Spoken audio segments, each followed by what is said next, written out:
မင်္ဂလာပါရှင်44 channel ကနေကြိုဆိုပါရစေဒီနေ့တစောင်းမုံလာပြည့်နေ့လေးမှာ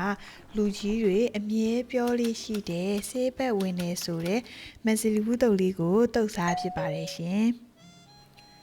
ဆေးဘက်ဝင်နေပြောလို့အသေးစိတ်ရှာကြည့်လိုက်တော့မက်ဆီလီဘူးမှာကယ်လိုရီနည်းပြီးတော့အဆီကျစေနိုင်တဲ့အပြင်အမြင့်တက်တွေကျွဲဝလို့အစာချေစနစ်ကိုလည်းကောင်းမွန်စေပါတယ်ရှင်ဗီတာမင်စီကျွဲဝစွာပါဝင်လို့ခန္ဓာကိုယ်ရဲ့ခုခံအားစနစ်ကိုအားကောင်းစေပါတယ်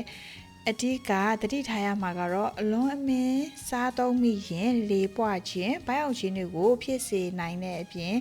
သွေးပေါင်ကြားတတ်တဲ့သူတွေကတော့သွေးပေါင်နည်းစေတတ်လို့တတိထားပြီးတော့စားသုံးသင့်ပါတယ်ရှင်မက်ဆီလီဘူးတုပ်နီလေးကတော့အခုဆန္ဒတုတ်ပြထားတာကမက်ဆီလီဘူးနှုတ်စီဘူးနဲ့5ဘူးပါရှင်ပုံမှန်ဆိုရင်တော့မက်ဆီလီဘူးတစ်ဘူးကို900ပေးဝယ်ရပါမယ်ဒီနေ့လားပြည့်နေ့ကတော့တစ်ဘူးကို1000နှုန်းပေးဝယ်ခဲ့ရပါတယ်ရှင်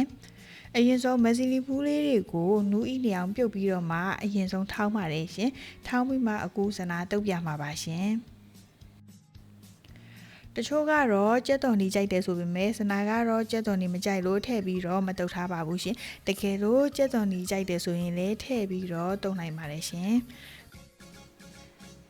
ပါဝင်ပစ္စည်းလေးတွေကမက်ဆီလီဘူးတုပ်5ဘူးကိုစီဝါဇွန်းခွက်နဲ့5ခွက်မြေပဲထောင်းထားတာကထမင်းစားစွန်းနဲ့5စွန်းပဲမုတ်ထမင်းစားစွန်းနဲ့2စွန်းငံပြာရည်ဇွန်းခွက်နဲ့2ခွက်အရသာမုတ်လက်ဖက်ရည်စွန်းနဲ့5စွန်းစားလက်ဖက်ရည်စွန်းနဲ့1စွန်းထည့်ပြီးတော့တံမြာသီးတစ်လုံးကိုလည်းညှစ်ပြီးတော့ထည့်ပါတယ်ရှင်တကယ်လို့အချင်းမကြိုက်ဘူးဆိုရင်တော့မထည့်လဲရပါတယ်ရှင်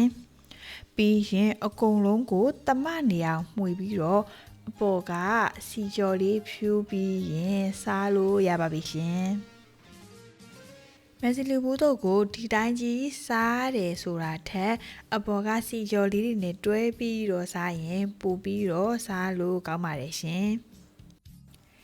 တတိထားမဲ့ချက်လေးတွေလည်းရှိရဆိုပေမဲ့ကောင်းကျိုးတွေအများကြီးနဲ့မှုလို့ကြုံကြိုက်တဲ့အခါတုပ်စားကြည့်ပါလို့ညွှန်ပြရစီရှင်အဆုံးထိကြည့်ရှုပေးရတဲ့အတွက်လည်းအရန်ကိုကျေးဇူးတင်ပါတယ်ရှင်